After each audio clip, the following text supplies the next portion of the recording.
हरे कृष्णा। राधे राधे। श्री राधा चरितमृत भाग 113। प्रसंग सौंदर्य बोध और संगीत। निकुंज लोक में। निकुंज लोक बैकुंठ धाम के अंतर्गत आता है साकेत धाम। साकेत धाम से आगे एक दिव्य द्वीप है जिसे कई पुराणों में श्वेत द्वीप भी कहा है, और इस द्वीप में वही प्रवेश कर सकता है जो बैकुंठ का भी भेदन करके आगे जाने की सोचे। वैसे ये बहुत ही मुश्किल काम है, क्योंकि पूर्ण ऐश्वर्य का धाम है बैकुंठ, जहाँ भगवान नारायण निवास करते हैं और महालक्ष्मी जिनके चरण दबाती हैं। अनंत भगवान शेषनाग के रूप में विराजे हैं। विधाता ब्रह्मा वेद मंत्रों का गान करते हैं। समस्त रिद्धियाँ और सिद्धियाँ यहाँ सेवा में सदैव तत्पर रहती हैं। स्वाभाविक है, ऐसे ऐश्वर्यमय धाम को छोड़कर कहीं और क्यों जाना चाहेगा उपासक। पर जो ऐसे महा ऐश्वर्य संपन्न बैकुंठ को भी छोड़कर जो आगे बढ़ने की हिम्मत करता है, वही है प्रेम लोक का अधिकारी है।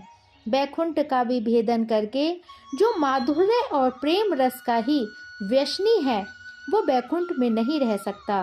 तो स्वाभाविक है, साधक के इच्छा अनुसार बैकुंठ से ऊपर के लोक में भी वह जाने लग जाता है।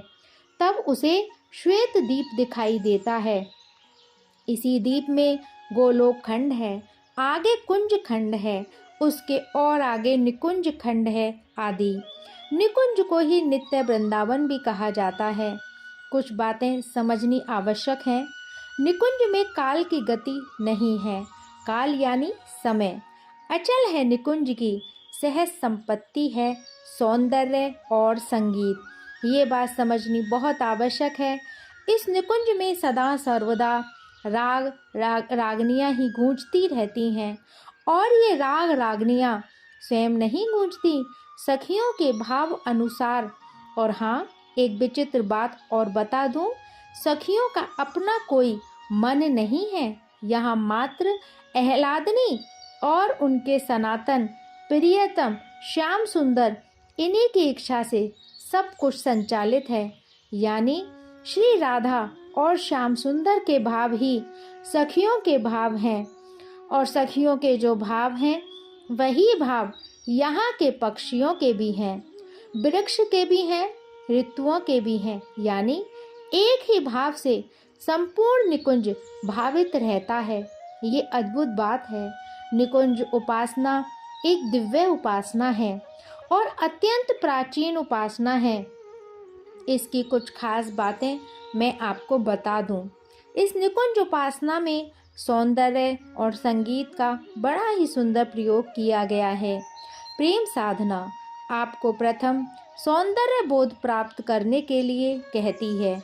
आपकी दृष्टि में सौंदर्य होना चाहिए, आपके मन में सौंदर्य का बोध होना चाहिए।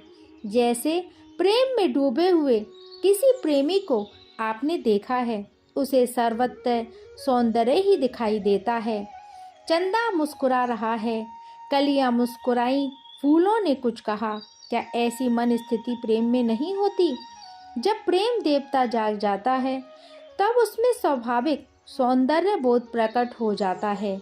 इसे समझने की आवश्यकता है, और उस बोध के जागने पर उसे और विस्तार देने की जरूरत है। यानी ऐसी स्थिति हो कि सर्वत्र सौंदर्य ही सौंदर्य लगे। अब इस निकुंज उपासना में आप देखोगे कि सखियां सुंदर हैं, कुंज सुंदर है, सुंदर श्याम को और सुंदर बनाकर उनका दर्शन करती हैं। सखियां उनकी आह्लादनी हैं, वो वैसे ही सौंदर्य की मूर्ति हैं, पर उनको भी और सजाकर उनके पिया के पास ले जाती हैं।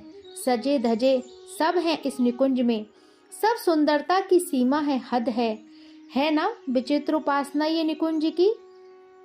अब इस उपासना में संगीत का भी बड़ा सुंदर जोड़ है। राग रागनियों के माध्यम से सेवा में लगी रहती हैं निकुंज की सखियां। क्या सुननी आती है आपको संगीत? ये क्या बात हुई? मुझसे पूछा था तो मैंने यही उत्तर दिया। वो बहुत बड़े संगीतकार थे, शास्त्रीय संगीत के गायक। मुझसे बोले, संगीत को कैसे सुनना है ये आना आवश्यक है। संगीत तो सर्वत्र है, हवा में संगीत है, बहती नदी में संगीत है, आकाश में संगीत है, सुननी आती है संगीत है। बांसुरी बज ही रही है सुनो, कभी भी आह्लादनी की पायल बज ही रही है सुनो, कभी प्रेम देवता तुम्हें पुकार रहा है सुनो कभी। कबीर दास ने लिखा है, गगन गरजे बरसे अमी, बादल गहन गंभीर, चहुदिशि दम के दामिनी, भीजे दास कबीर। ये है संगीत है जो संपूर्ण ब्रह्मांड में बज ही रहा है। इस प्रेम साधना की विचित्रता ये ही है कि संगीत के बिना शायद ये प्रेम साधना अपूर्ण ही रहेगी।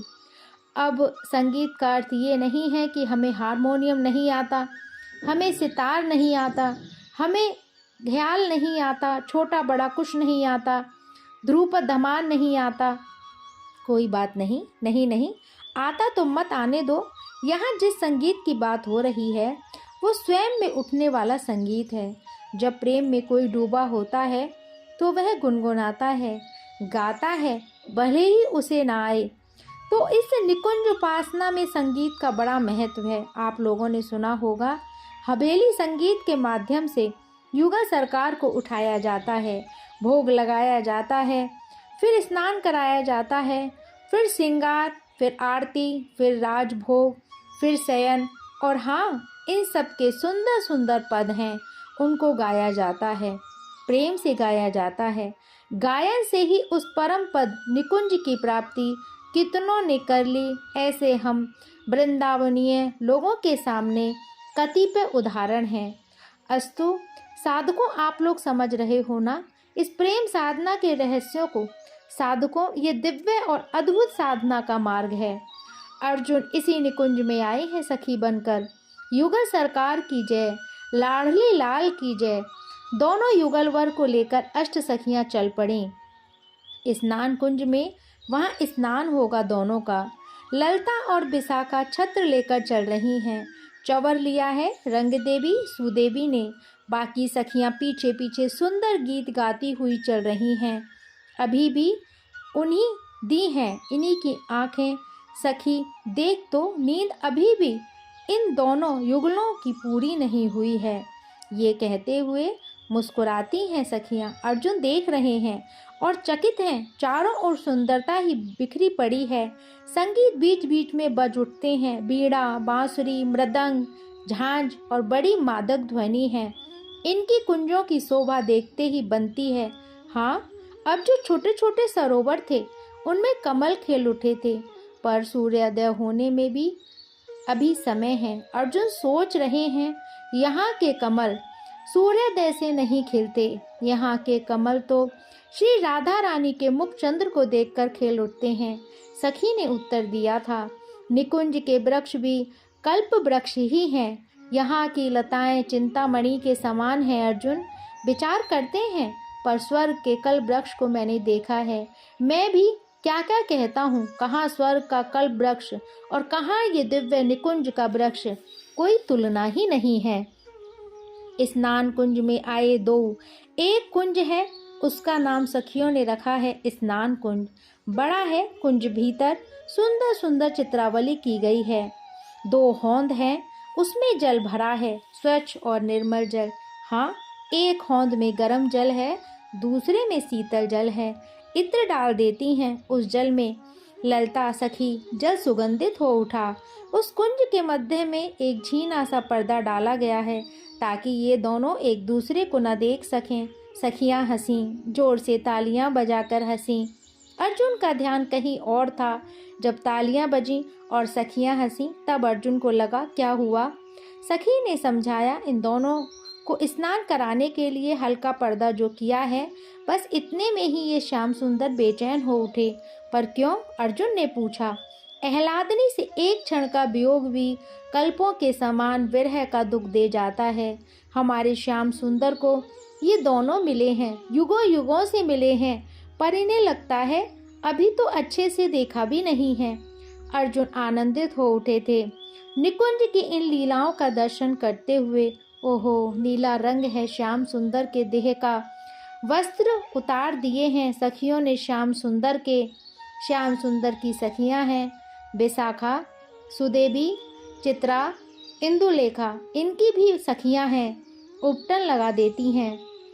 श्याम सुंदर के शरीर में कितना कोमल है इनका देह सखी, ओहो थोड़ा धीरे उपटन लगाओ नहीं तो कष्ट होगा, इनको ये तो बहुत कोमल हैं।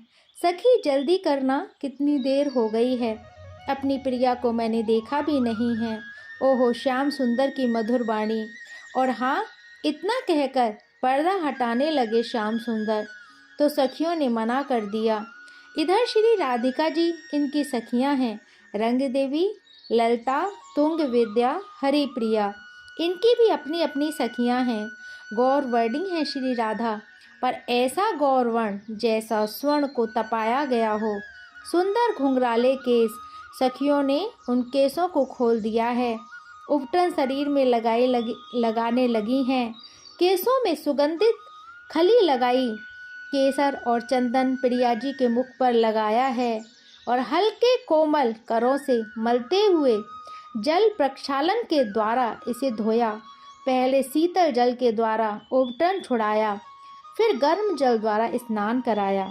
श्याम सुंदर का भी स्नान हुआ, पर उचक उचक कर देखने का प्रयास कर रहे हैं। श्याम सुंदर श्री राधा को देखने के लिए तड़फ उठे हैं। सुंदर अंगोछा से श्याम सुंदर का देह पहुंचा सखियों ने। इधर प्रिया जी का भी दिव्य देह सखियों ने पहुंचा।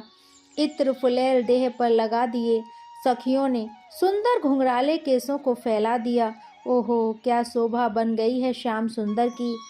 पीली धोती, पीली पीतांबरी श्याम सुंदर को पहनाई है, नीली साड़ी, नीला चादर प्रिया जी को धारण कराया है। बस पर्दा हटा दिया सब सखियों ने। अब आमने सामने केवल युगल सरकार हैं। श्याम सुंदर देख रहे हैं अपनी प्रिया को और श्री राधा अपलक निहार रही हैं अपने प्यारे को। कुछ ही देर तो लगी होगी स्नान में, पर इतने में ही ये बेचैन हो उठे थे। दोनों दौड़े और एक दूसरे को हृदय से लगा लिया। जय जयकार हो उठा, सखियां झूम उठी, निकुंज गा उठा, राधे कृष्ण कृष्ण कृष्ण राधे राधे, राधे श्याम श्याम श्याम राधे राधे। चलो अब श्रृंगार कुंज में, जहाँ अब इन दोनों का श्रृंगार होगा, ललता सखी ने कहा। और युगल वर को लेकर सखियां श्रृंगार कुंज की ओर चल पड़ी थीं।